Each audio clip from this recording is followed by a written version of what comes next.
Eh bien, bonjour à tous et à toutes, on est sur Endurance Info, comme on vous avait dit, on est en train de développer un peu les nouveaux formats et vous voyez, discussion à trois avec un sujet du jour pour ce nouveau numéro de Track Limit, donc version également vidéo, qui sera consacré aux 6 heures d'Imola qui ont eu lieu le week-end dernier en Italie. Donc Thibaut Villemont qui est avec nous en haut à droite était sur place et va évidemment nous parler des coulisses et du résultat de cette course. Et on est évidemment avec Laurent Mercier qui est pas sur le vélo, qui est à sa, à sa gauche, mais il est chez lui et on est prêt à faire ce débriefing des 6 heures d'Imola. Bonjour messieurs, on a assisté à une course au scénario au départ un peu écrit d'avance après les qualifs, et puis au final ça a été une énorme surprise avec un joli coup stratégique. On va discuter de tout ça. Laurent, qu'est-ce que tu as pensé de cette course, toi qui l'as suivi un peu à distance Que le début était très chaotique au niveau du premier tour, qu'après ça s'est bien calmé et que le final a été vraiment, vraiment intéressant, vraiment passionnant. Et c'est pas forcément ce qu'on attendait comme finale quand on a vu le début du meeting, mais je pense que sur place, les tifosi, enfin Thibaut, je pense peut le confirmer, je suis pas sûr que les tifosi avaient vu un tel final. Non, tu fais bien d'en parler. D'abord, je pense que la première chose qu'il faut souligner, c'est l'intérêt suscité par le meeting. L'année dernière, à Monza, on avait déjà vu beaucoup de monde après la victoire de Ferrari au Mans. Alors certes, il y a Ferrari, il y a Lamborghini, il y a Rossi, mais je crois, si de mémoire, c'est 73 600 spectateurs. Honnêtement, on est arrivé dès le jeudi, alors que ça roule pas. Il y avait déjà plein de monde dans le paddock. Et ce meeting a été un super succès. Honnêtement, c'est rare de voir autant d'effervescence. Et il y a eu une vraie ambiance, forcément, tout le monde en rouge. Mais rien que pour ça, déjà, c'était vraiment quelque chose de très fort. Et ça, c'est une preuve de plus que le WEC gagne en notoriété à chaque course. Et non, là, on a eu vraiment eu un week-end plein du jeudi au dimanche au niveau ambiance, avec effectivement, comme tu dis, on est monté crescendo au niveau ambiance, au niveau des tifosi avec les drapeaux dans les gradins. Des essais libres dominés, une qualification dominée sous les yeux de John Elkann, le président, et par contre patatras le dimanche. Aucune Ferrari sur le podium et on va parler de ça, je pense, très rapidement. C'est sûr, hein, c'est Ferrari à domicile, c'était très attendu, mais c'est un peu, je sais pas ce que vous en pensez, c'est un peu comme Toyota qui arrive à Fuji, c'est toujours l'attente énorme et du public et forcément sur le plan sportif. Là, ça fait quand même. On va débattre un petit peu et rappeler que c'est une erreur stratégique, hein, clairement, dans le clan Ferrari, puisque les trois voitures étaient dominatrices en début de course. Bon, la 83 Thibaut a eu une pénalité qui l'a un petit peu fait descendre dans la hiérarchie, mais les trois 499P étaient là. Et en fait, c'est le ciel qui est tombé un peu sur la tête de Ferrari. Comment une équipe comme Ferrari, qui a quand même l'expérience maintenant, avec F Corset on ne présente plus, hein, ils sont pas là depuis juste 2 ans. Comment une équipe comme ça peut à ce point se tromper, surtout avec 3 voitures, on peut imaginer au moins une des voitures calquer sa stratégie sur les autres. Oui, c'est sûr. Et puis ils l'ont reconnu, notamment via Giuliano Salvi, le responsable essai et course du programme Hypercar. Euh, ils ont Ils se sont pris les pieds dans le tapis. Ils se sont, comme je le raconte dans l'analyse qu'on a publiée hier, euh, ils se sont pas fiés au radar. En fait, ce qu'il dit, c'est que l'inverse, elle n'est pas arrivée au moment où l'indiquait le radar, donc ils se sont dit on s'y fie pas, et en fait ils auraient dû s'y fier un petit peu plus. Et la compréhension du radar, l'analyse des informations météorologiques qu'ils avaient, ils se sont ratés. Donc il y a eu des erreurs de commise. Ça c'est une chose. En revanche, comme tu disais Pierre, ils ont 3 voitures dominatrices, clairement au-dessus du lot à Imola, bien plus d'ailleurs que ce à quoi on pouvait s'attendre. Et au final, l'idée, c'est quand même de scinder les stratégies. Donc après, voilà, comme on en parlait dans l'article, c'est quoi? Est-ce qu'ils voulaient vraiment faire le triplé pour marquer le coup? Ça me semble quand même un peu arrogant. Après, on a vu un gros duel entre Molina et Calado. À mes yeux, ça dépassé un peu les limites. C'est super hein, de laisser les pilotes se battre et on voit notamment Frédéric Vasseur cette année est encensé parce que il laisse Carlos Sainz et Charles Leclerc se battre en F1. On a l'impression que Ferrari reproduit un petit peu le même schéma au WEC, mais il y a un moment il y a des limites. Et là c'est vrai que Calado qui est en pneu froid, qui fait perdre du temps à la voiture sœur et à lui-même et à la sienne, euh, c'était peut-être pas utile, et surtout, c'est pas la première fois qu'on voit ça. Donc, il y a un moment, je pense qu'on a la sensation que les ingénieurs, comme le disait Giuliano Salvi, ont demandé aux pilotes. Les pilotes ont estimé que seul le dernier secteur était critique et que c'était donc faisable en pneus slick. J'ai l'impression qu'ils ont en fait tous eu un peu peur de voir le petit camarade s'échapper. Et ça, ils ne le voulaient pas parce que forcément, chacun voulait que sa voiture gagne. Je vois qu'il y a Lolo qui lève le doigt. Dis-moi, Lolo.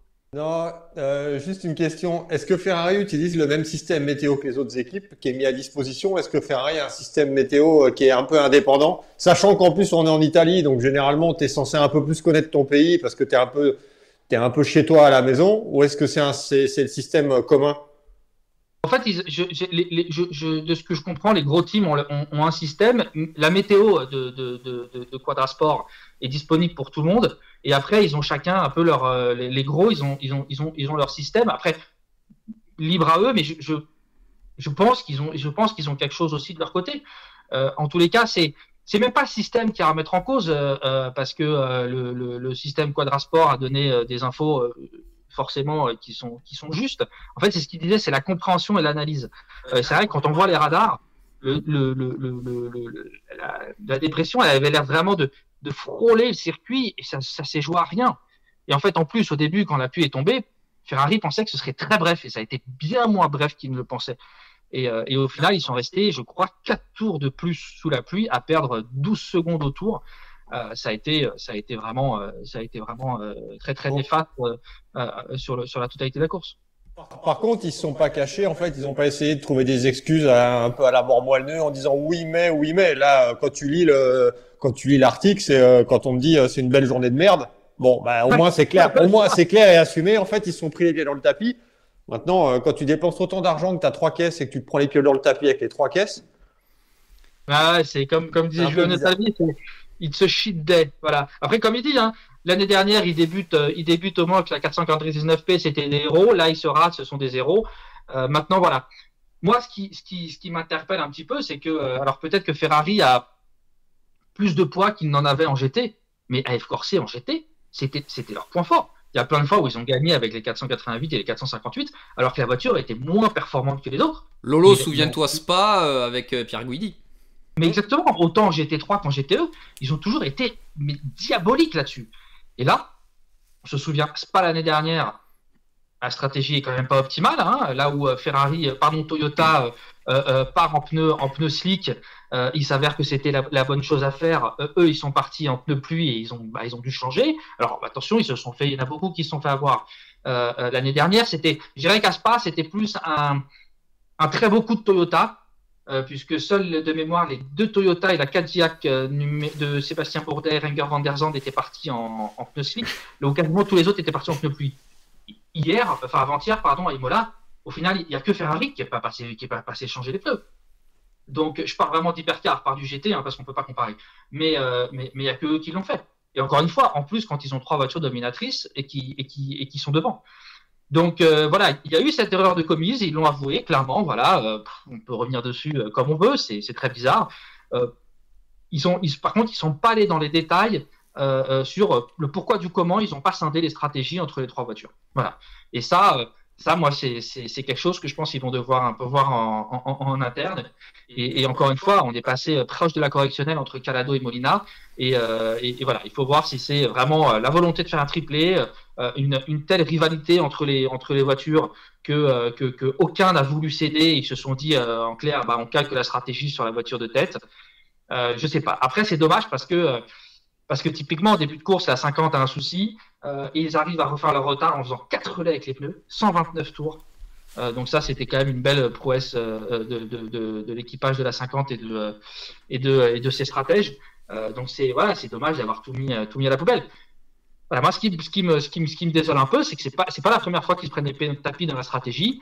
Et comme je le mets dans mon analyse et Giuliano Salvi le reconnaît, déjà au Qatar, on peut parler de BOP, on peut parler de performance. Certes, la Ferrari n'avait pas le niveau de performance qu'elle avait à Imola, mais ils se sont eux-mêmes pris les pieds dans le tapis. Drive-through, pénalité de 5 secondes, il y a eu des accrochages, il y a eu des équipes prêtes en arrivant dans la pit lane. Et là, Ferrari, il va falloir qu'ils se ressaisissent. On sait ce qu'ils sont capables de faire, parce que même en fin de saison, même si la voiture n'avait pas le niveau de la Toyota, même en fin de saison 2023, ils ont plutôt été bons en gestion de course.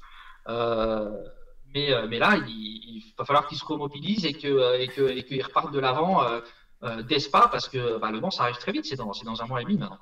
Et on peut peut-être aussi souligner la perf aussi d'Antonio Fuoco quand même, hein, qui est quand même, Ouais. qui est quand même assez monstrueux quand même. En fait, il y a des moments, il est tellement au-dessus,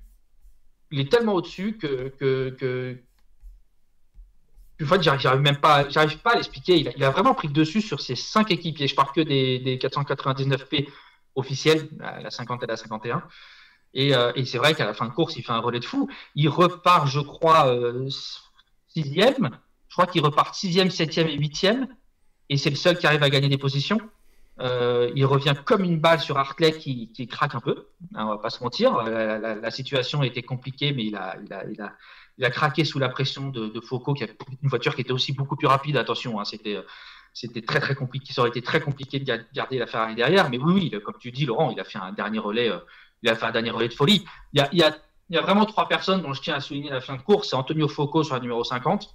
Il y a Kevin Estre sur la numéro 6 qui a fait un boulot remarquable tout le week-end d'ailleurs, parce que même en qualif, il a été là et en début de course. Et forcément, Kamui Kobayashi qui fait un dernier relais d'anthologie où il doit économiser sauvegarder, voilà. Voilà, et il se retrouve pas là. Il est plus lent. Il y a une voiture qui, on l'a vu en début de course, est dans le rythme de la Porsche, mais là en l'occurrence, en devant sauver du carburant, il s'est arrêté 2 tours plus tôt que Kevin Estre. Il a vraiment réussi de manière magistrale à résister. Alors voilà, Kevin Estre, on sait, avait aussi une pénalité de 5 secondes, mais clairement, Toyota, notamment David Fleury, le directeur technique, nous a fait comprendre à l'arrivée que le but, c'était vraiment de rester devant sur la piste et pas de laisser la Porsche passer sous le damier avant la Toyota. Et au final, ils ont réussi comme ça. Mais pour revenir à Antonio Foucault, oui, il a pris le dessus sur ses équipiers, il y a aucun doute là-dessus. Il a encore fait une pole position, donc c'est les 3 pôles de Ferrari, je crois, ils en ont fait 2 l'an passé, Sebring et Le Mans.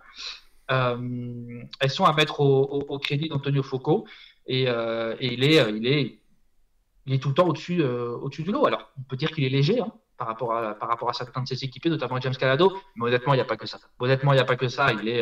Il a un truc avec cette voiture de plus que ses compagnons d'écurie. Thibaut, on le voit là à l'écran, effectivement, on voit que Antonio Foucault, alors certes, il faut nuancer les temps, puisqu'il y avait des moyennes qui ont été faites avec une piste humide, hein, donc cette fois l'analyse des relais n'est pas forcément à faire juste sur les chiffres et les temps qu'on voit, mais bon, Antonio Foucault, il a la meilleure moyenne, il est devant Antonio Giovinazzi et Niklas Nielsen. Comme tu dis, il est au-dessus du lot pour là la performance pure, mais c'est quelqu'un qui a de la monoplace, on connaît sa pointe de vitesse. Il l'avait déjà démontré, c'est quelqu'un, il a un petit peu le même parcours, Laurent et Thibaut, vous m'arrêtez, que Raffaele Marciello, hein, aux portes de la F1 avec Ferrari, mais il n'a pas pu franchir la dernière marche, mais bon, sa pointe de vitesse, il n'y a pas grand-chose à dire, ça c'est sûr. Non, c'est sûr, c'est un des pilotes du moment en endurance, il n'y a pas photo, hein, et principalement en hypercar, parce que je le trouve encore plus saignant quand j'étais. C'est clairement un des hommes du moment. Après, comme tu dis, hein, attention, hein, les moyennes, il faut vraiment s'en méfier, mais il a encore fait le job, et surtout, comme le dit Lolo à juste titre, dans le dernier relais, où à la force du poignet, il allait chercher les points de la 4e place, et c'est super important, parce que mine de rien, si je ne m'abuse, Ferrari est 3e de classement constructeur derrière Porsche et Toyota. Oui. Il y a un écart, hein, qui s'est créé, je crois qu'il est de 26 points sur Porsche, mais tout n'est pas fini, et ces points, les points de cette 4e place vont être primordiaux, et donc heureusement qu'il est allé chercher, et c'est entre guillemets, c'est un petit peu le barreau d'honneur qui, je dirais pas sauve l'honneur, parce qu'il en aurait fallu plus, mais voilà, après c'est vraiment dommage, hein, cette histoire de stratégie chez Ferrari, parce que même si Imola n'est pas un circuit qui est très exigeant pour les pneus, on voit qu'ils ont progressé sur ce sujet. La voiture était diabolique. Peut-être qu'il y avait une BOP favorable, peut-être pas. En tous les cas, on a eu une très belle course. Elle était au-dessus du lot. Il n'y a pas à dire, hein, elle était au-dessus du lot. Mais ils ont été, la voiture, comme disait David Fleury, aujourd'hui, elle semble forte dans tous les secteurs du jeu. Alors que notamment, Giuliano Salvi était un petit peu sur la réserve au début du meeting, parce que Imola, c'est pas un circuit qui est forcément très rapide, qui propose des courbes rapides, et pourtant, c'est ça le point fort de la Ferrari.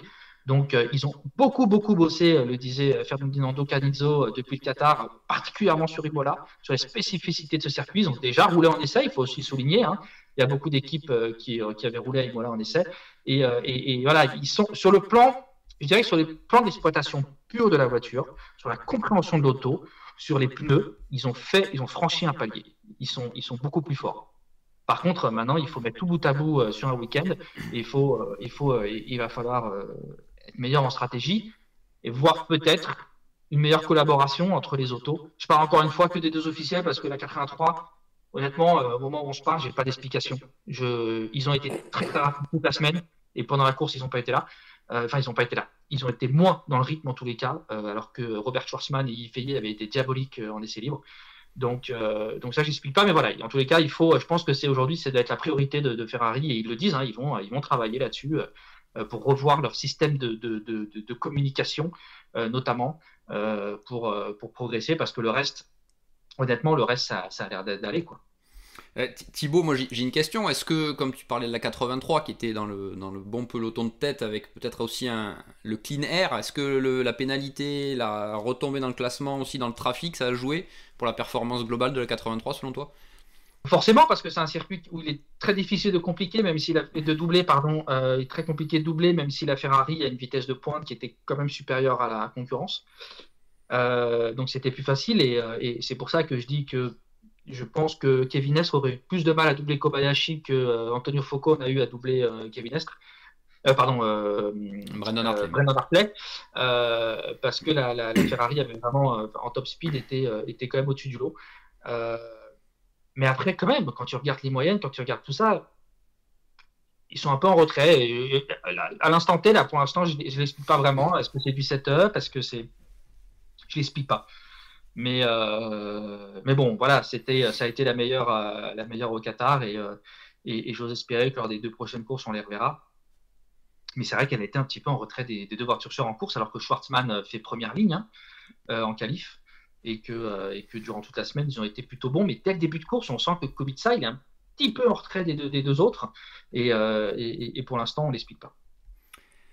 Et donc c'est Toyota qui a gagné avec un beau coup stratégique. Bon, la performance pure était pas forcément au niveau de Ferrari, hein, on l'a vu, mais par contre dans l'exécution, ce fameux mot d'exécution, ils ont été les meilleurs avec le bon choix stratégique. C'est là aussi, Laurent, où l'expérience du WEC, l'expérience de ses conditions et des choix, de la connaissance des pneus évidemment, a fait la différence selon toi? Alors oui, et le truc c'est que Toyota a souvent été raillé en disant que dans le passé ils ont gagné contre personne ou contre peu de concurrence et qu'évidemment c'est eux qui dépensaient le plus et c'est eux qui gagnaient, et heureusement qui gagnaient. Sauf que là, tu peux dire quand même qu'en 2 ans, d'un point de vue stratégique, Toyota a un peu fait le job dans tous les compartiments du jeu. Déjà, tu as quand même des pilotes qui connaissent bien la voiture parce qu'on a l'avantage quand même de jouer la fidélité chez Toyota et d'un point de vue exécution, il n'y a rien à dire, quoi. Tout est parfait. Tout. Donc à un moment, tu peux avoir une caisse qui était certainement moins bien en termes de perfo pur. Maintenant, dans tout ce qui est exécution, c'est 20 sur 20. Ah ouais. Et pourtant, il y a pas mal de personnes qui s'en étonnent et des fois même presque des pilotes qui en sont frustrés, ils ne testent jamais. Ouais. Jamais. Je crois qu'ils ont fait une séance d'essai au Paul Ricard en début d'année. C'est tout. Là où on a vu et notamment ils font partie des constructeurs avec Alpine, Peugeot, je crois, qui n'avaient jamais roulé à Imola. Donc ils testent très peu, mais ils font la différence sur autre chose. Donc c'est assez là et avant Le Mans, ils vont faire une séance d'essai qui est une fausse séance d'essai parce qu'en fait c'est ce fameux déverminage classique qu'ils font tous les ans avant d'aller au Mans avec les 2 voitures qui vont faire Le Mans sur le circuit de Spa-Francorchamps. Mais sinon, ils ne roulent jamais. Et c'est un vrai plus aussi. Je pense qu'au niveau de l'équipe qui se connaît parfaitement, qui sait ce qu'il faut faire, qui est rodé, qui maîtrise le truc. Et tu peux on peut dire que bravo. Ouais. Après, il y a eu des changements durant l'intersaison. Manick De Vries connaissait parfaitement l'équipe, comme tu te dis, Lolo, puisqu'il était réserviste de l'équipe et il connaissait aussi bien le team que la voiture. On a eu Pascal Vasselon qui a quitté l'écurie, qui a été remplacé par David Flory, mais même en interne, David fait un job impeccable. Après, il était tellement proche de Pascal que, en fait, c'est pas la révolution non plus. Forcément, il y a des petites choses qui vont changer. Il va adapter quelques petites choses, mais en tous les cas, c'est dans la continuité. Et il n'y a pas, malgré le départ de Pascal et de Pechito Lopez en GT chez Acodis ASP, comme tu dis, on fait dans la continuité. Après, j'ai envie de dire, ils sont là depuis le début. Ils sont là depuis 2012. Et c'est normal qu'ils puissent construire sur leur expérience. Et en fait, comme à Spa l'an passé, où pareil, ils n'avaient pas la voiture la plus véloce, c'était la Ferrari, mais Ferrari s'était trompé en stratégie pneumatique dès le départ. Ben, ils ont encore fait la différence là-dessus. Après, comme je disais tout à l'heure, Spa, ils ont fait ce risque de prendre des pneus cycles. Ils étaient très très peu qu'ils l'avaient fait. Là, moi, quand j'ai posé la question à David dans le paddock après la course, je lui ai demandé est-ce que vous avez hésité? Non, clairement pas. Clairement pas. Ils n'ont jamais hésité. Ils ont tout de suite dit il faut mettre les pneus pluie. La question ne se pose même pas. Donc voilà. Par contre, comme tu dis, Lolo, tu prends pas de pénalité, comme au Qatar. Il n'y a jamais de drive-through, jamais d'infraction commise lors d'un ravitaillement, jamais d'une blanche franchie en sortant des stands, quasiment jamais d'accrochage. Le truc, c'est fluide. C'est fluide. Ouais, c'est rodé. Voilà, et on sait à quel point c'est important. Et clairement, ils n'ont pas gagné avec la voiture la plus performante. Ils ont gagné grâce à leur stratégie, grâce à leur pilote. Et c'est vraiment, comme tu dis, de l'exploitation pure. Et bravo à eux parce que on le voit en début de course. Et je peux vous dire que j'ai discuté avec Sébastien Buemi aussi après l'arrivée. Sébastien, il pestait parce qu'il n'a jamais réussi à doubler la Porsche numéro 5 en début de course. Tout comme Mike Conwen n'a pas réussi à doubler la Porsche numéro 6. Ils n'avaient pas cette top speed, cette perfo qui leur permettait de doubler, alors que sur un tour, ils étaient aussi rapides que les Porsche, mais c'était pas possible de passer. Donc voilà, ils ont réussi à faire la différence au bon moment, et la différence entre la 7 et la 8, elle s'est fait là, puisque en fait, Sébastien Buemi a perdu du temps derrière d'autres autos en début de course, et la 7 était devant, donc voilà. Je trouve que c'est pas suffisamment mis en avant et peut-être que c'est le fait aussi quand tu lis les commentaires un peu partout, notamment sur les réseaux sociaux, on a tendance à encenser Porsche ou encenser Ferrari quand ils gagnent. On a un peu moins tendance à encenser Toyota quand ils gagnent. Peut-être que c'est parce qu'ils ont trop gagné dans le passé, ça je sais pas. Mais franchement, faut quand même souligner que ils avaient pas forcément la meilleure voiture ici et que encore une fois, ça a fonctionné et parce qu'ils ont fait le job et qu'il faut quand même le souligner. Je sais pas si effectivement ils payent peut-être leur domination pendant des années, mais sans eux, l'endurance n'en serait pas là. Et après, ils ont, on va pas se mentir, Toyota c'est une marque grand public. Je suis pas persuadé qu'à l'étranger il y ait énormément de fans de Peugeot. Forcément, Porsche, Ferrari, Lamborghini, ce sont des marques aussi qui font plus rêver. Donc ça se joue aussi peut-être là-dessus. Après, juste pour un petit rectif, si on peut dire, par rapport à ce que j'ai dit juste avant, il y a eu quelques petites erreurs des pilotes quand même, parce que les conditions étaient très très très complexes à Imola. On a vu des tout droits, notamment de Brendan Hartley en fin de course. La petite erreur qu'il a commise aussi quand Antonio Foucault l'a rattrapé. Et puis par contre, on a vu en qualif aussi. Pour dire à quel point ils ont tout donné en qualif, les deux pilotes, donc Kamui Kobayashi et Brendan Hartley ont fait des petites erreurs. Ils ont poussé comme des fous, et notamment, mais c'est aussi lié au fait qu'il n'y a pas beaucoup de temps d'hyperpole en fait pour rouler. Et comme il y a la mise en température des gommes était très complexe, il y en a qui ont un peu beaucoup attaqué au début et qui se sont fait avoir. Ils sont nombreux, et notamment on y reviendra après, Peugeot et Alpine, parce qu'en plus il y a eu des interruptions. Donc c'était lié aussi. On va parler de Porsche, messieurs, parce que Porsche a quand même fait un excellent résultat sur un circuit peut-être où on les attendait pas à ce niveau. Thibaut, tu vas peut-être me corriger, toi qui étais sur place, qui a pu discuter vraiment avec eux, mais la 963 a été très performante au Qatar sur un billard. Imola, c'est pas un billard, et pourtant la 963 a répondu présent. Pareil, la course a été plutôt propre de leur côté, et ils ont su revenir sur les talons de Toyota en fin de course. Bon, là, clairement, Kevin Estre a tout donné mais n'a pas pu passer. Est-ce que est-ce que c'est une surprise dans le clan Porsche? Est-ce que c'est au final les progrès globaux de la voiture qui sont vraiment démontrés sur ce rendez-vous? Alors, je dirais que c'est plutôt une confirmation. Il y a eu pas mal de changements en interne. Il y a des très bons ingénieurs qui sont partis, il y a des très bons ingénieurs qui sont revenus. Clairement, on ne s'attendait pas à être à ce niveau-là en arrivant.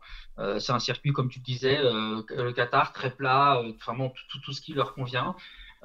Et là, avec les gros vibreurs d'Imola, avec les boss, ils étaient censés être un peu moins bien. Il s'avère qu'en fait, dès la fin de la première séance d'essai libre, ils nous ont dit, en fait, c'est vachement mieux que prévu. C'est vachement mieux que prévu, mais pareil, hein, ils avaient clairement pas la voiture la plus véloce.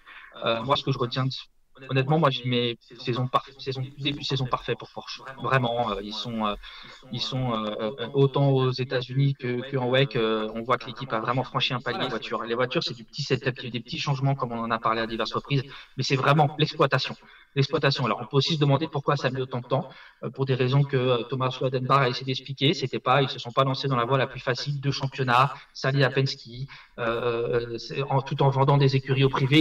Il avait même dit lui-même, si je savais que ça aurait été, si j'avais su que ce serait aussi compliqué, j'aurais reporté d'1 an la livraison des 963 privés. Mais non, moi je trouve que c'est la confirmation de ce qu'on a vu au Qatar, de ce qu'on a pu voir à Daytona. Ils ont clairement franchi un palier, et va vraiment falloir compter sur eux, particulièrement au Mans. Ils sont au top. Vraiment, ils sont au top. Les pilotes ont été là. Y a rien à dire. Vraiment, mention très bien sur ce début de saison, pour Porsche qui a relevé la tête de manière remarquable après une saison 23 qui avait vraiment été compliquée.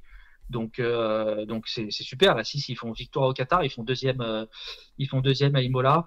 Difficile d'espérer mieux. Lolo, toi, t'es surpris de la performance de Porsche? Tu t'attendais à ça ou au final, Non, tu t'attendais pas forcément à ça, mais Thibaut a tout expliqué. Quand tu discutais avec les pilotes avant Imola, les pilotes s'attendaient plus à être un peu plus dans le dur par rapport au Qatar, parce que le Qatar, le circuit de Losail leur convenait mieux à la voiture. Et là, finalement, ça a fonctionné. Ça a un peu moins bien fonctionné, par contre, pour les Porsche privés, aussi bien celle de Jota que celle de Proton. On attendait peut-être là par contre un petit peu mieux, et là on a vraiment vu les deux Porsche officiels dominer les deux Porsche privés. Donc les deux équipes privées ont expliqué, la performance n'était pas forcément là pour suivre le rythme. On a aussi essayé de pousser un peu plus les relais au niveau du carburant, et puis finalement ça l'a pas fait comme escompté. Et des petites erreurs de pilote aussi du côté des privés. Callum Ilott, on a vu chez Proton notamment. Callum Ilott sur la numéro 12 du team Jota est très rapide, mais il a commis 2 erreurs qui ont été très préjudiciables à la voiture. Sinon, je pense qu'un top 5 était jouable. Et il apprend la discipline, on va dire.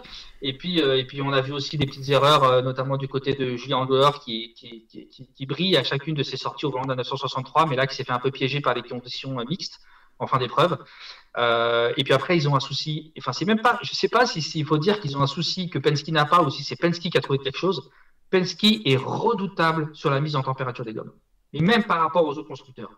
Sur les 2 tours de sortie en pneus froids qui sont vraiment toujours très complexes à gérer maintenant qu'il n'y a plus les armoires chauffantes, Penske est redoutable. Donc, même par rapport à Jota à voiture égale, et même par rapport, comme je disais, au niveau des autres constructeurs, et ils gagnent beaucoup là-dessus, parce qu'on a vu des images. J'espère que ce sera corrigé à l'avenir, et ça le sera, j'en suis sûr, dès 2025, notamment parce qu'on devra avoir des nouvelles gommes du côté de Michelin. C'est pas très beau quand même d'ailleurs comme image, pour faire une petite parenthèse. Des hypercars à l'agonie en sortie de voie des stands doublés par des GT3, c'est un peu, c'est pas très beau. Il y a même des pilotes qui nous ont dit que c'était presque dangereux. Mais voilà, juste pour revenir sur la différence entre les équipes privées et Porsche Penske, il y a aussi ça, c'est vraiment l'utilisation des gommes et la mise en température.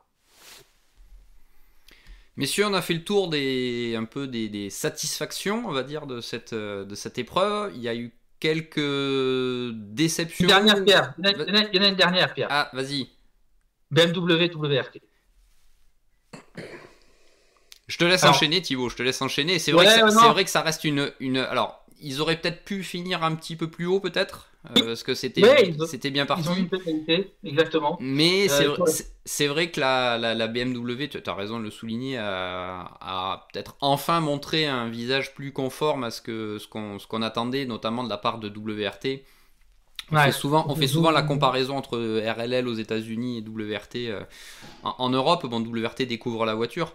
Et là, ils ont été vraiment dans le coup. Peut-être que le fait au Qatar d'avoir fait peut-être une préparation conforme à ce que fait WRT, mais bon, voiture neuve, il faut forcément découvrir. La communication entre les pilotes, les ingés, forcément ça prend du temps. Là, est-ce que ce sont les premiers signes selon toi de ce que vaut vraiment cette BM? WRT, il n'y a pas de raison que ça marche pas. Le seul truc qui peut éventuellement coincer, c'est la collaboration entre les deux entités qui se connaissent déjà, mais clairement, on va pas se mentir, l'implication du constructeur est autrement plus importante qu'elle ne l'est en GT3.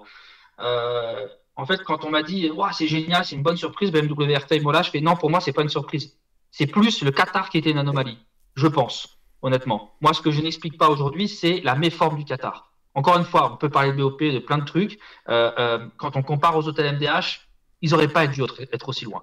Donc pour moi, l'anomalie, c'est le Qatar. Je pense qu'ils ont beaucoup appris du Qatar, ils ont beaucoup aussi travaillé depuis. Et là, comme le disait Vincent Voss hier après l'arrivée, sans la pénalité, je ne sais plus à quoi elle est due, ils font 4, voire 3. Donc c'est super. C'est super. Ouais. Et honnêtement, les pilotes, alors Dries Vanthoor a été parfois pris en défaut, Raffaele Marciello aussi, hein, mais ils ont eu la petite réussite qu'ils ont eu dans leur malheur, c'est qu'en fait, tous les soucis ont touché à numéro 15.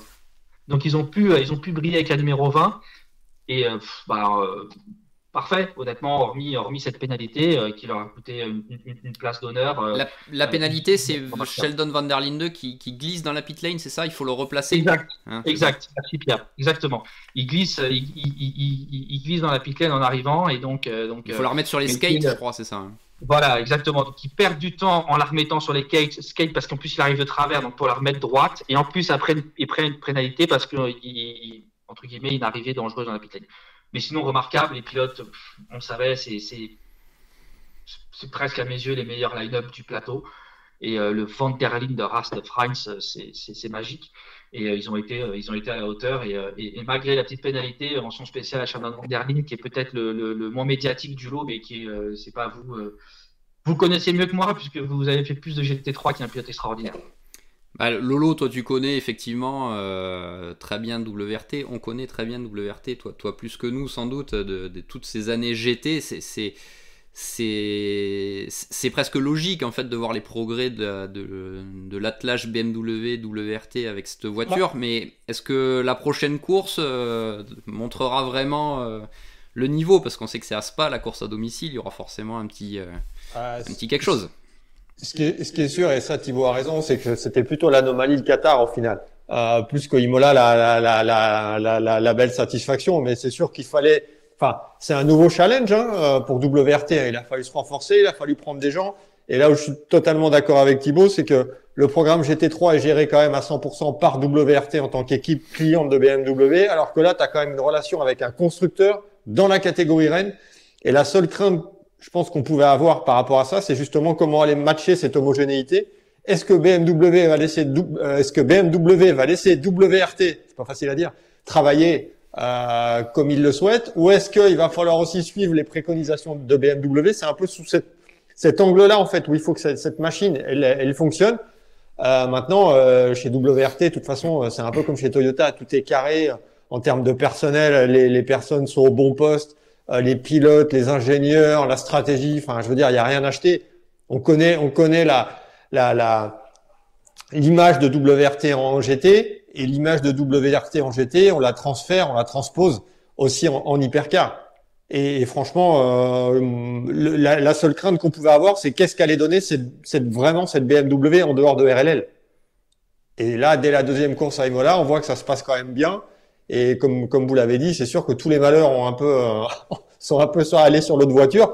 Mais franchement, moi personnellement, j'avais aucune crainte par rapport à la compétitivité de WRT avec cette voiture. Après, la voiture, c'est autre chose. Mais la compétitivité du team, il y a rien à acheter. Enfin, je veux dire, on le vit en GT sur chaque meeting.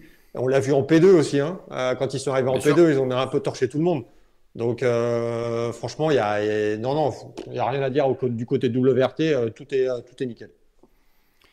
Cette fois là, Thibaut, on va passer pas au mauvais point, mais voilà, aux voitures qui étaient un petit peu plus discrètes. Il y en avait forcément une qui était très regardée, c'était la 9X8, version Ouais. 2024 avec son aileron. Voilà, la course a très mal débuté, hein, très très mal débuté, Voilà, commençons par là. Bon, malheureusement. ils ont mal débuté parce qu'entre l'accrochage et puis la 94, il y a quelque chose qui est un petit peu passé sous les radars. Mais dès la mise en grille, ils ont eu des problèmes avec la prise air jack et les vérins. Donc en fait, pendant toute la course, ils ont dû mettre des coussins gonflables sous la voiture pour changer les pneus. Donc ça fait perdre un petit peu de temps. Après, si on regarde que. Donc, en fait, déjà, ce qui s'est passé en début de course nous a pas vraiment permis de voir le potentiel de la voiture. Ce qui est. Moi, je les ai trouvés très critiques envers eux-mêmes. Alors, c'est bien, hein, parce qu'au final, ça va motiver les troupes. Mais je les ai trouvés un peu durs. J'ai pas trouvé ça si dramatique que ça, moi. Ils avaient une BOP clairement qui n'était pas leur avantage. Ils sont passés de la voiture la plus légère et la plus puissante au Qatar à la voiture la plus lourde et quasiment la moins puissante à Imola. Donc ça a été dur. Honnêtement, ça a été dur. Ils s'y attendaient parce que ça fait partie des algorithmes de la BOP 2024. Olivier Jansoni le disait même lors de la présentation de la voiture. On ne s'attend pas à être dans le coup à Imola. On a vu que les nouvelles venues ne pouvaient pas tirer la quintessence de leur matériel certainement au Qatar, mais on s'attend à ce qu'on soit vite remis dans le coup. Donc c'est ce qui est intéressant. Après, faut savoir quelque chose, c'est que Peugeot a aussi un peu tâtonné sur le setup durant les essais libres parce que la voiture, ils ont été un peu pris par le temps, hein, donc au final, ils se sont quand même beaucoup concentrés sur la fiabilité durant leurs essais privés et plus que le setup. Ils ont travaillé un petit peu, mais pas assez, donc là, ils ont quand même pas mal de choses à dégrossir. Ils ont encore une séance d'essai avant Le Mans. Ils ont encore Spa et une séance d'essai, je crois, au Paul Ricard pour se préparer. C'est pas une endurance. Donc là, pour le coup, ça va vraiment être du travail de setup. Mais écoutez, en tous les cas, quand on parle aux pilotes, honnêtement, ils disent on a l'impression de se retrouver. Là, c'est une voiture de course, clairement. Et ils ont plus cette sensation, ils sont plus en confiance. Nico Muller nous disait que même dans le trafic, l'ancienne avait tendance à un peu être compliqué à piloter dans le trafic quand il suivait notre voiture. Là, c'est mieux. Surtout qu'à Imola, c'était certainement le pire circuit de la saison pour le trafic. Moi, je trouve que c'est honorable. La prestation de Peugeot. Je trouve qu'ils sont encourageants. Moi, j'ai vraiment bon espoir de les voir dans le coup aux 24 heures du Mans. Lolo, t'as ton point de vue sur Ouais, cette je suis assez 9X8? d'accord. Tu peux pas, enfin, je pense que tu pouvais pas t'attendre à ce que cette voiture elle gagne dès la première course et tout. Je pense que c'est même pas. Enfin, t'as peut-être des gens qui vont dire que c'est une déception. Je suis pas d'accord avec le mot déception. C'est une première encourageante, voilà, c'est tout. Alors oui, il y a eu quelques problèmes. Maintenant, les autres ont eu des problèmes aussi. Mais je pense qu'il faut pas tirer sur l'ambulance et je suis plutôt favorable pour la suite. Ouais, il y a pas mal de trucs à revoir. Hein.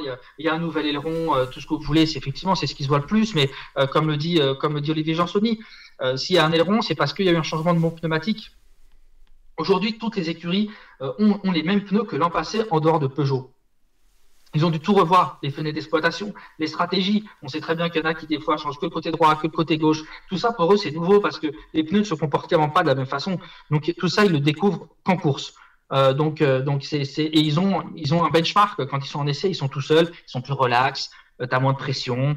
Donc, voilà, globalement, ils sont satisfaits de ce qu'ils ont vu en essai. Ils ne savaient pas du tout à quoi s'attendre durant la course.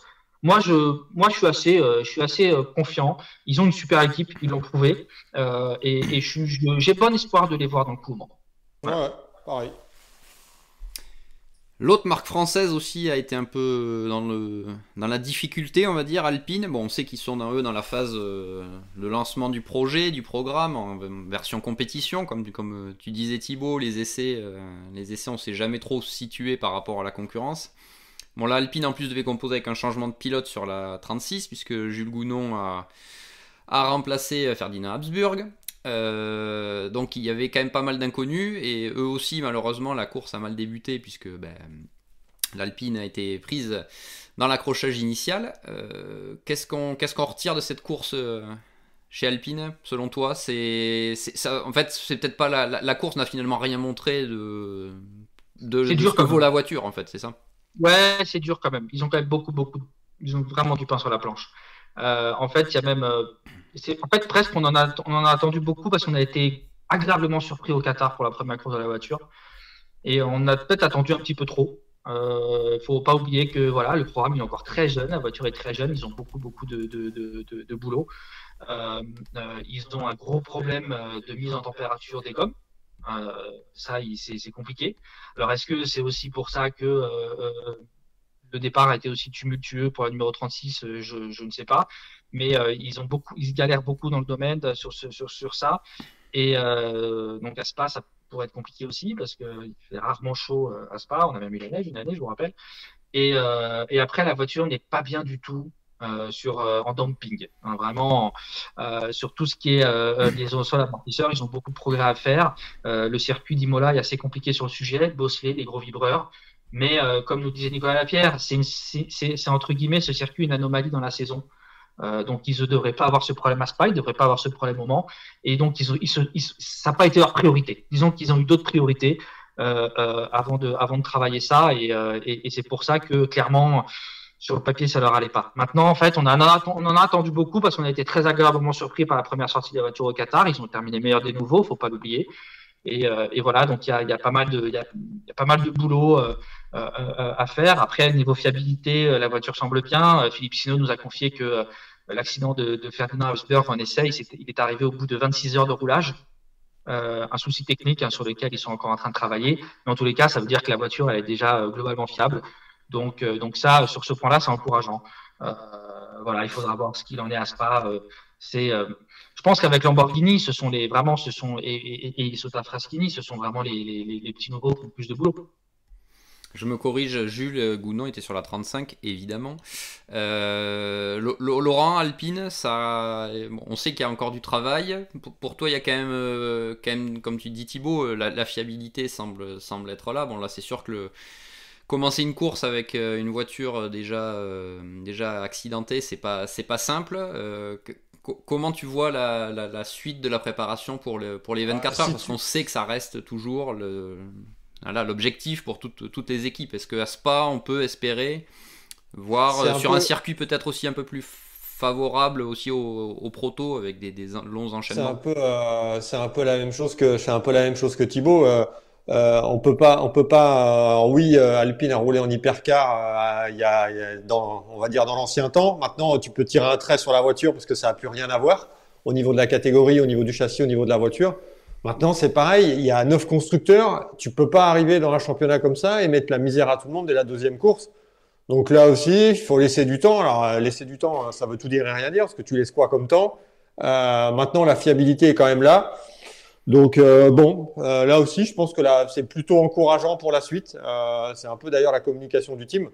Maintenant, bon, le marketing prend quand même le dessus sur la communication. Donc, de toute façon, dès qu'on gagne pas, maintenant, c'est encourageant. Parce qu'on a un peu de mal à dire quand on a fait des conneries ou quoi. Mais bon, là, c'est pas le cas. Là, ça a un peu le départ a un peu plombé le truc aussi avec l'accident du premier virage. Maintenant, bon, on va voir ce que ça va donner à Spa et au Mans. Mais bon, le châssis, on n'a pas de doute sur le châssis. On voit qu'il fonctionne aux États-Unis. Et je pense aussi que le moteur est nouveau, que l'équipe est nouvelle, qu'il faut que tout ça s'imbrique un peu les uns dans les autres. Donc on va voir ce que ça va donner pour la suite. Et c'est la même chose pour Lamborghini au final. Et pour Isotta Fraschini, encore plus, parce qu'Isotta Fraschini a moins de budget. En plus, 2 pilotes Silver qui, entre nous, bon, va peut-être falloir se poser les bonnes questions à un moment ou à un autre. Parce que là, je pense qu'on a trouvé les limites du système. Mais ces trois marques-là sont les 3 marques, de toute façon, dont il ne faut pas attendre moins et merveille dès le début de saison. Sinon, ça veut dire que les autres, comme Porsche, comme Ferrari, comme Toyota, tu les ridiculiseras au bout de 2 courses. Alors oui, il y a toujours l'aspect BOP, oui, ok. Mais je pense qu'il faut quand même que tout ça prenne un petit peu ses marques. Oui, je rebondis justement, tu as raison. En fait, Lamborghini, Alpine, je les mets un petit peu dans le même panier. La Lambo, c'est pareil. On a vu à Sebring, les boss, c'est pas sa cam. Clairement pas. Donc Imola, pas génial. Maintenant, Lambo, mais ils ont fait une course propre. Lamborghini n'a pas eu de soucis, n'a pas eu de. Non, bien sûr, ils ont fait une course propre. Pour l'instant, ils sont pas là perfo, mais ils ont fait une course propre. Mais bon, voilà, ces 2 équipes, voilà, je les mets un petit peu dans le même panier, même si Lamborghini a un autre souci pour moi, c'est ils ont qu'une voiture. Hein. Bien sûr. Donc, quand tu te retrouves autant au Qatar, il y a eu le prologue, autant là, tu te retrouves à avoir que 3 descentes. C'est comme Cadillac au final. Hein. Exactement. Et donc, j'en profite pour rebondir, parce qu'on est dans le domaine déception pour avec Cadillac. Pour moi, c'est la déception d'Imola. Clairement, c'est la déception d'Imola. Mais alors pourquoi Qu'est-ce qui fait, Thibaut, qu'une voiture qui, alors, même si c'est pas le même championnat, pas le même circuit, la voiture gagne à Long Beach le même week-end, et là, c'est la cata, quoi. ils étaient à côté de la plaque tout le week-end. Tout le week-end. On compare la BOP avec Porsche, tout ça. C'est pas ça. C'est pas ça. Normalement, ils auraient dû être bien là-dessus. Ils auraient dû. Tout était réuni pour briller. Enfin, moi, je m'attendais vraiment à voir la Cadillac briller. Et moi, pour avoir parlé aux pilotes, aux ingénieurs, ils ont tâtonné tout le week-end. Ils étaient à côté de la plaque. Complètement. Hormis, ils se sont montrés quand il a plu. Mais sinon, ils étaient complètement à côté de leur pompe. Donc, c'est là, pour le coup, c'est vraiment, pour moi, c'est l'équipe qui est passée à côté de son week-end. Alors, on sait, en plus, maintenant, depuis le Qatar, on a eu l'officialisation de divorce avec Ganassi Cadillac. Est-ce que c'est dans les têtes? Est-ce qu'il y a une ambiance qui a été changée? On va pas se mentir, hein, l'équipe WEC, c'est Ganassi sans être Ganassi. Hein. C'est une formation c'est une équipe qui a été formée en Europe. Elle a de Ganassi quasiment que le nom. Mais quand même, pour moi, c'est la grosse déception et eux-mêmes ne l'expliquent pas. Ils ont tâtonné, ils ont essayé des trucs, ils n'ont jamais trouvé de bon setup et la voiture n'était pas dans le coup. Et encore une fois, quand on voit les chiffres de BOP, même si c'est encore une fois très très difficile à analyser, ça l'explique pas. Ça l'explique pas par rapport à un Porsche, par exemple. Moi, je m'attendais plus à voir Cadillac briller à Imola que Porsche. En revanche, ça me fait penser à cette petite info qu'on vous a divulguée dernièrement. Oui, le WEC réfléchit à obliger les constructeurs à avoir un minimum de 2 autos l'année prochaine en WEC en hypercar. On sait que la BOP 2024 est basée notamment sur ce que la FIA, la CO appelle la compensation constructeur, qui est en fait basée sur la moyenne des meilleurs tours de la voiture, de la meilleure voiture de chaque constructeur. Et qui font comment quand il y a une voiture qui passe autant à travers un week-end? Et c'est pour ça notamment qu'ils réfléchissent à avoir 2 voitures. Parce que là, les performances de la Cadillac, elles ne s'expliquent pas. Elles ne s'expliquent pas et ça peut pas être pris en compte comme ça pour la BOP. Voilà. Bon, par contre, je rebondis juste sur l'histoire des 2 voitures. Là où ça va poser un problème, ça va être un problème de place. Hein. Parce que quand tu vois déjà que tu as 2 stands, tu as déjà United et Acodis ASP déjà qui doivent mettre 2 voitures dans le même stand. Si tu rajoutes 2 voitures, alors ok, c'est très bien pour le spectacle, c'est très bien, mais alors va falloir changer de circuit. Hein.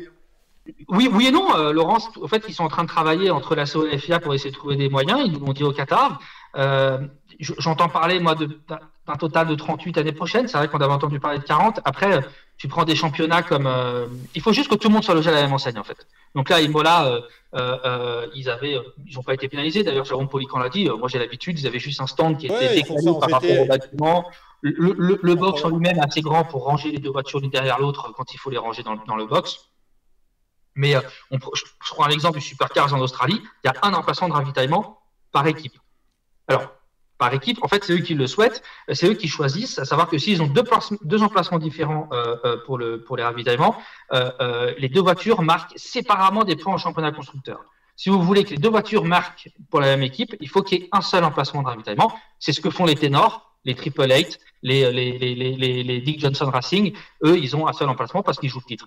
Et après, par contre, c'est sûr que dès qu'il y a une voiture de sécurité, tout ça, ça décale. Il faut juste que tout le monde soit logé à la même enseigne. Tu avais 37 voitures à Imola. Ouais. Si tu rajoutes 2 voitures par constructeur, si tu rajoutes une deuxième Lamborghini, si tu rajoutes Aston Martin qui doit arriver, si tu rajoutes une deuxième Isotta Fraschini, tu fais sauter qui? Alors j'avoue que j'ai pas refait les calculs, mais typiquement on rajoute comme tu disais une deuxième Cadillac, une deuxième Lambo. Non mais Jota semble quand même tenir la corde. Si c'est Jota qui récupère la Cadillac, ça fait 2 voitures en moins, ça fait 2 Porsche en moins. Donc ça fait au final, c'est là-dessus, faut aussi les compter. Ça fait effectivement une deuxième Lamborghini, une deuxième Aston Martin, éventuellement une deuxième Isotta Fraschini. Mais bon, j'ai pas refait les calculs. Je reconnais récemment. Mais oui, ça fait un petit nombre. Après, c'est juste, voilà, si je dis une bêtise, hein, je parle comme je réfléchis. Si on estime que maintenant les équipes GT ont un seul emplacement de ravitaillement par voiture sur un circuit comme là tu limites. Oui, mais là tu règles le problème. Ouais. Si tout le monde est logé à la même enseigne, encore une fois, l'idée c'est juste que tout le monde soit logé à la même enseigne. Il faut que personne soit pénalisé. Mais encore une fois, il y a des championnats et c'est pas à vous, je vais l'apprendre. Dans GT World Challenge, il y a plusieurs emplacements de pompes à essence pour plusieurs voitures. Encore une fois, mais bon, là on s'écarte un petit peu du sujet du jour, mais effectivement, c'est des questions qui se posent parce que c'est vrai que c'est dommage que la quantité de dommages en WEC soit limitée de par les circuits visités, surtout que de ce qui se murmure, Imola et Austin, qui sont les 2 circuits, je crois, les plus contraignants, seront toujours au calendrier l'année prochaine parce que leur option d'1 an devrait être levée. Thibaut et Laurent, on a fait le tour en hypercar. On va passer au LMGT3. où là encore la stratégie a joué dans l'autre sens, parce que autant en hypercar il fallait passer les pluies pour espérer l'emporter, autant en LMGT3, nos amis belges de chez WRT ont fait le bon choix en restant en slick.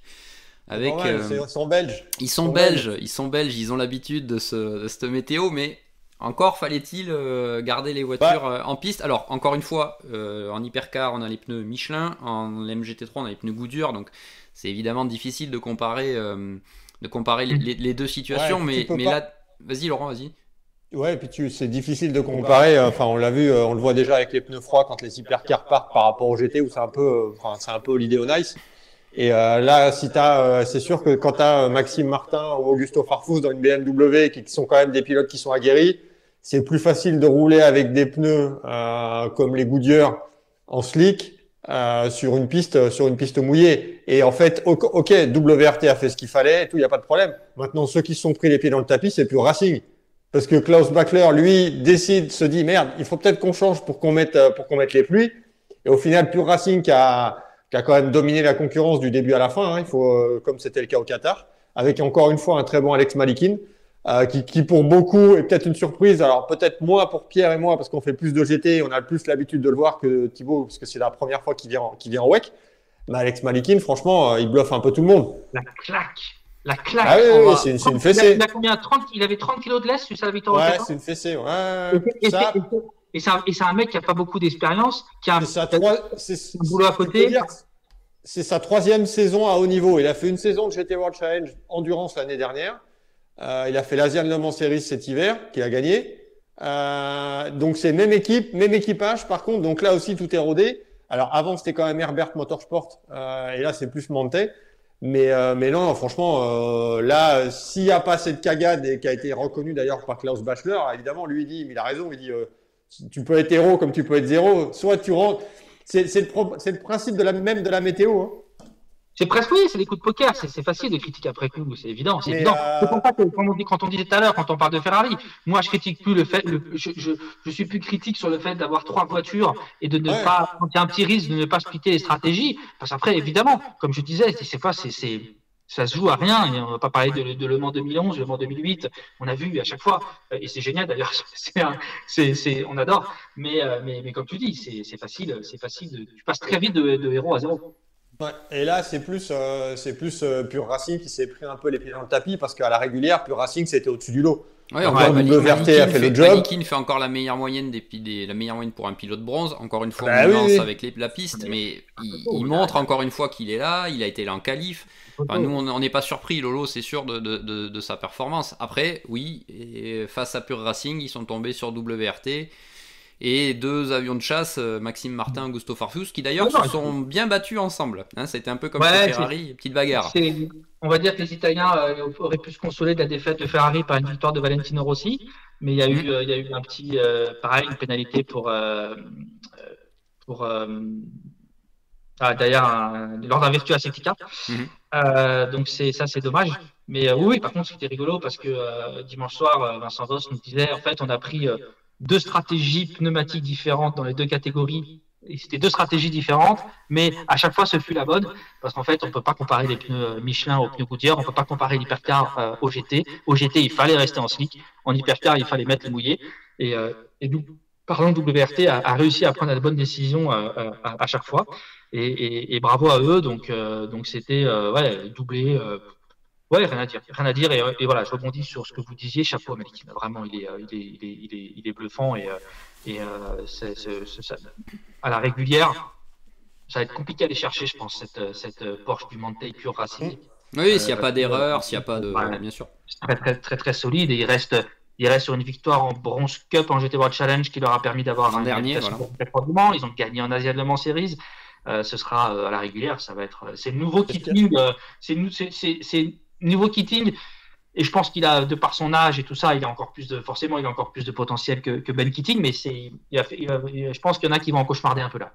Et ce qui est assez marrant en plus, c'est que cet équipage roule en pro en GT World Challenge Europe Endurance. Exactement. En plus. Donc, équipage approximatif. Oui, si, cet équipage, ouais. Si.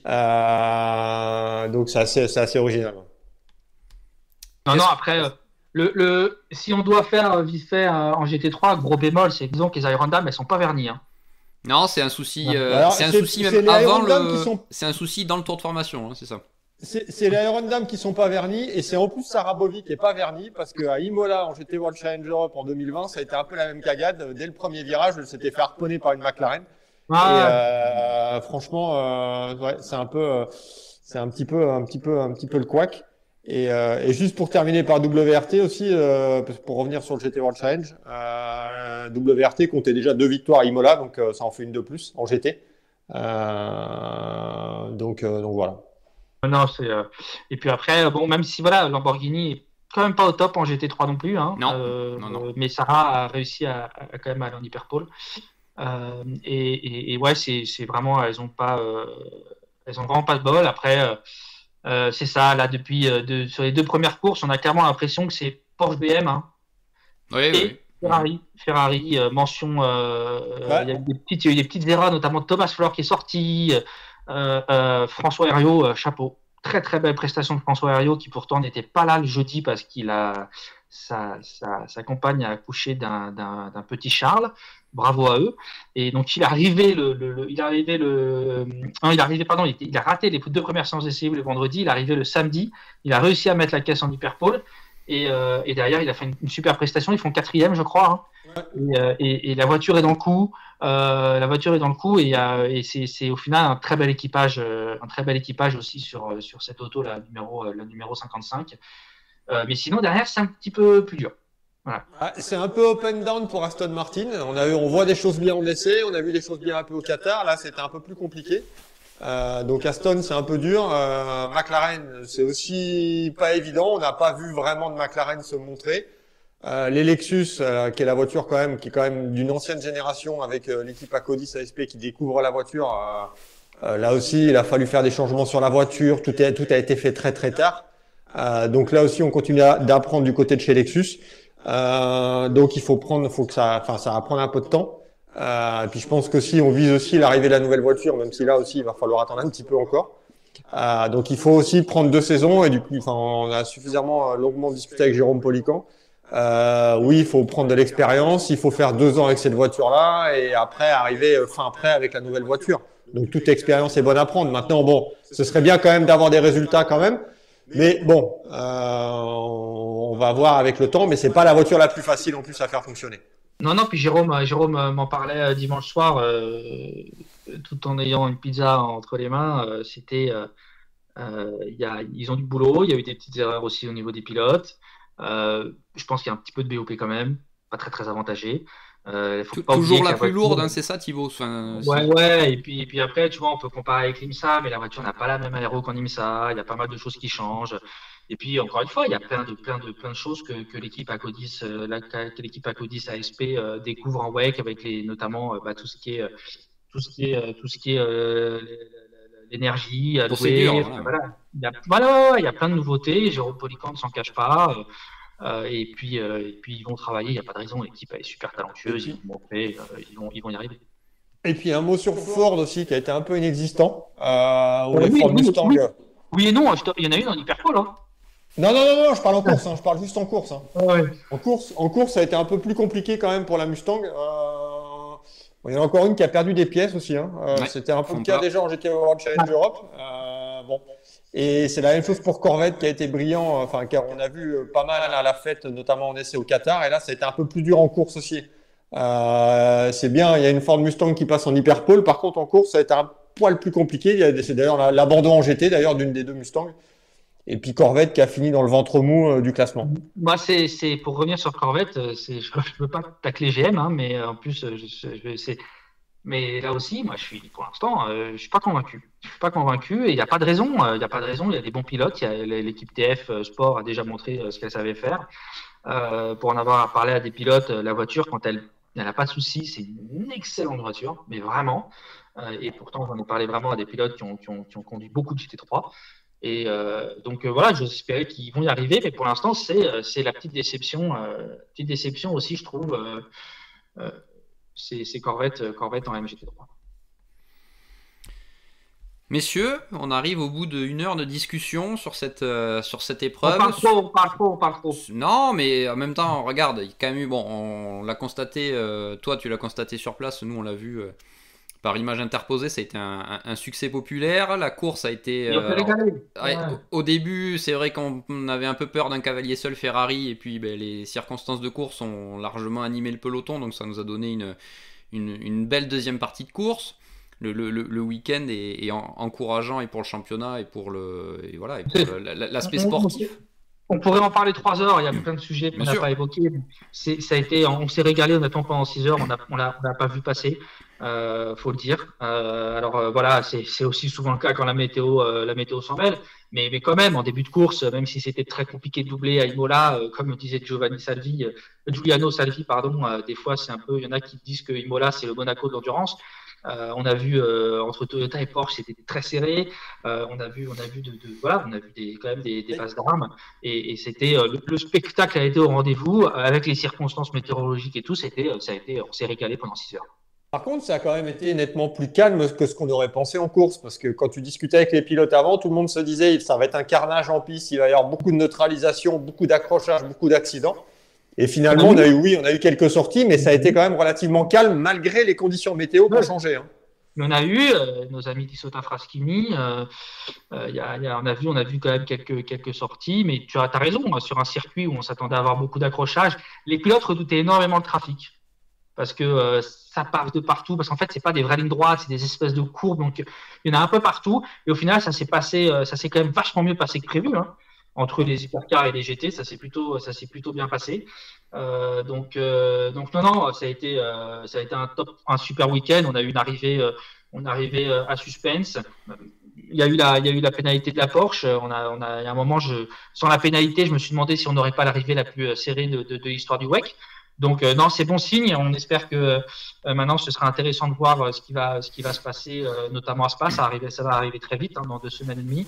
Et voilà, on verra si la COLFIA met en place ce qu'ils appellent la BOP à 2 étages, où ils contrôlent la puissance au-dessus de 210 km/h. Ça va être un nouvel outil qui doit encore améliorer la BOP, et tous les concurrents y sont favorables, parce que de toute façon ils disent nous, tant que la BOP est la plus juste possible et qu'on peut nous y contribuer, il faut le faire. Donc on verra. J'espère qu'ils le testeront à Spa pour que ce soit mis en place au Mans. Non, là vraiment c'était. On peut pas dire que le Qatar a été excitant de bout en bout. On a eu des passages sympas. Là, honnêtement, ça a été quand même une très belle course. Rendez-vous donc à Spa qui sera encore la manche de préparation de la grande course des 24 heures du Mans. Il y aura évidemment plein de choses à suivre sur ce point-là, la préparation, course à les pneus, course, on se souvient de l'an dernier, course de préparation pour Le Mans, course à domicile pour WRT évidemment qui seront très suivis. On sera sur place pour vous faire vivre l'événement de l'intérieur et du mieux possible. Ce sera riche en enseignements. Il y a pas mal de modifications au niveau de la liste des engagés en raison d'un clash avec la Formule E et l'IMSA. Là, Michelin nous a dit, on a eu des températures anormalement faibles. Donc, s'ils avaient su, ils auraient apporté le soft et médium. Et là, il n'y avait pas le soft. Ça aurait changé pas mal de choses. Et là, forcément, ce sera soft et médium à Spa. Et on va voir qui s'en sort le mieux. On sait que ça va donner pas mal d'indications sur la façon dont les teams gèrent les gommes. Je suis désolé, Pierre, je t'ai coupé, mais je trouve que c'était intéressant de le dire. Et on a vu l'année dernière que notamment Ferrari et même Toyota en qualification s'était fait piéger en pneus froids. Et c'est un petit peu ce qui avait entraîné le retour des armoires chauffantes aux 24 heures du Mans. Cette année, honnêtement, ce ne sera pas le cas. On n'aura pas d'armoire chauffante aux 24 heures du Mans. Donc, ce sera intéressant de voir comment les équipes s'en sortent à Spa. Et comme je disais, Penske est très très fort sur le sujet. Donc, ce sera intéressant. Ça sera à voir, messieurs. Merci pour ce débriefing. Donc, ce format qu'on est amené à développer, on vous l'avait dit. On espère que ça vous plaira. N'hésitez pas à nous donner vos commentaires, vos avis sur ce format. Vous retrouverez évidemment ce track limit en version audio sur les plateformes. Nous, on vous donne rendez-vous très prochainement. On vous l'a mis sur Endurance Info. Il y a un débat sur l'évolution des médias qui est en approche. Il sera fait sous ce format. Un vaste sujet, merci Laurent. On le fera évidemment sous ce format vidéo puisque c'est quand même un petit peu plus interactif et côté interaction, on vous proposera, je pense prochainement d'autres formats. Donc restez évidemment connectés et puis on vous remercie pour votre fidélité. Thibaut, Laurent, merci et à une prochaine pour un nouveau numéro Merci, de Sprint Limit. À bientôt.